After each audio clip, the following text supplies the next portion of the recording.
के ऊपर जंगल के पास देखो कौन अपने शहर आया यार, निंजा हथौड़ी अपने घर आया यार।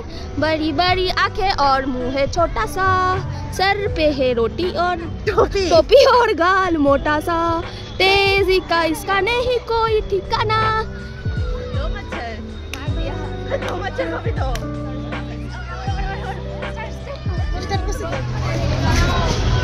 मार दो धक्का। কি কাছুয়া আছে নাকি জলের মধ্যে কি মাছ আছে? वो আছে एक मछली पानी में गई। क्या है इधर में? इधर में बहुत सारा मशा है, काला काला मोटा मोटा मशा। मशा को हमारे के काम रहता है और हमारे चुन करता है। तो तुम क्यों स्वेटर नहीं पहना? गर्मी चले গেছে তো। চলে গেছে গরমি না ঠান্ডা চলে গেছে? ঠান্ডা চলে গেছে। ঠান্ডা চলে গেছে মানে गर्मी এসে গেছে। এসে গেছে। ফাইনালি हम लोग जा रहे हैं।